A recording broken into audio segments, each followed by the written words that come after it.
بسم اللہ الرحمن الرحیم۔ السلام علیکم ناظرین ایسی ویڈیوز دیکھنے کے لیے ہمارے اس چینل کو سبسکرائب کریں اور ساتھ میں لگے بیل آئیکن کو بھی پریس کر دیں۔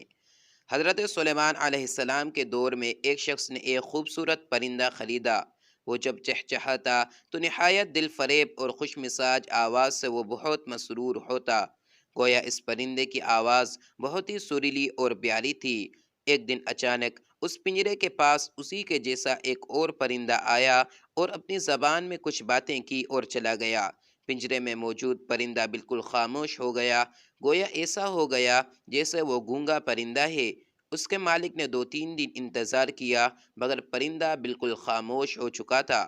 وہ شخص حضرت سلیمان علیہ السلام کے بارگاہ میں اس پرندے کو پنجرے سمیت لایا اور شکایت کی کہ یہ بہت مہنگا پرندہ خریدا تھا، اس کی آواز مجھے مسرور کرتی تھی مگر اب نہ جانے کیا ہوا کہ بولتا ہی نہیں۔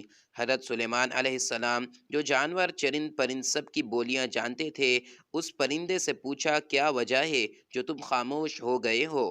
وہ پرندہ عرض گزار ہوا، اے اللہ کے برحق نبی، یہ شخص سمجھتا ہے کہ میں خوش ہو کر چہچہاتا ہوں، مگر حقیقت یہ ہے کہ میں دیگر آزاد پرندوں کو دیکھ کر روتا ہوں کہ اے کاش میں بھی آزاد ہوتا تو کتنا اچھا ہوتا، مگر یہ میری زبان نہیں سمجھتا تو یہ خیال کرتا ہے جیسے میں بہت خوشی سے گنگنا رہا ہوں۔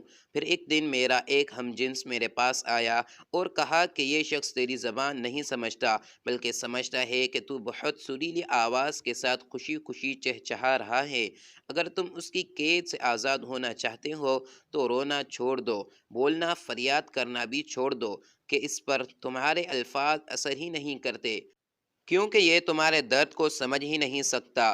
بس پھر کیا تھا، میں تب سے خاموش ہو کر صبر کر رہا ہوں۔ حضرت سلیمان علیہ السلام نے اس شخص سے کہا کہ پنجرہ کھول دو اور اس کو آزاد کر دو، کیونکہ اب یہ پنجرے میں کبھی نہیں بولے گا۔ اس شخص نے کہا اگر اب یہ خاموش ہی رہا تو بلا وجہ اس کو رکھ کر میں کیا کروں گا؟ لہذا اس شخص نے سلیمان علیہ السلام کے حکم کی اتباع کرتے ہوئے پنجرہ کھول دیا۔ وہ پرندہ فوراً اڑ کر درخت کی شاخ پر بیٹھا اور اس شخص کو دیکھ کر چہچہا کر اڑ گیا۔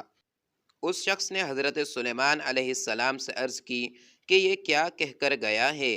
آپ علیہ السلام نے فرمایا کہ اس نے کہا کہ اگر تو بھی اپنے غموں اور مصائب سے آزاد ہونا چاہتا ہے تو خاموش ہو جا اور صبر کر، کسی سے کچھ شکایت نہ کر، تو تجھے بھی ایک دن سارے غموں سے نجات مل جائے گی۔ دوستو، ہمیں اگر چھوٹی سی بھی مشکل درپیش آ جائے تو ہم اسے مشرق سے لے کر مغرب تک لوگوں میں اسے بیان کر دیتے ہیں، بجائے اس مشکل پر صبر کرنے کے ہم اعلان کرتے پھرتے ہیں۔ دوستو، اگر آپ کو بھی مشکلوں سے چھٹکارا پانا ہے تو آپ کو صبر کرنا ہوگا اور اللہ کو پکارنا ہوگا۔ مزید ایسی اسلامک ویڈیوز دیکھنے کے لیے ہمارے اس چینل کو سبسکرائب کریں اور ساتھ میں لگے بیل آئیکن کو بھی پریس کر دیں۔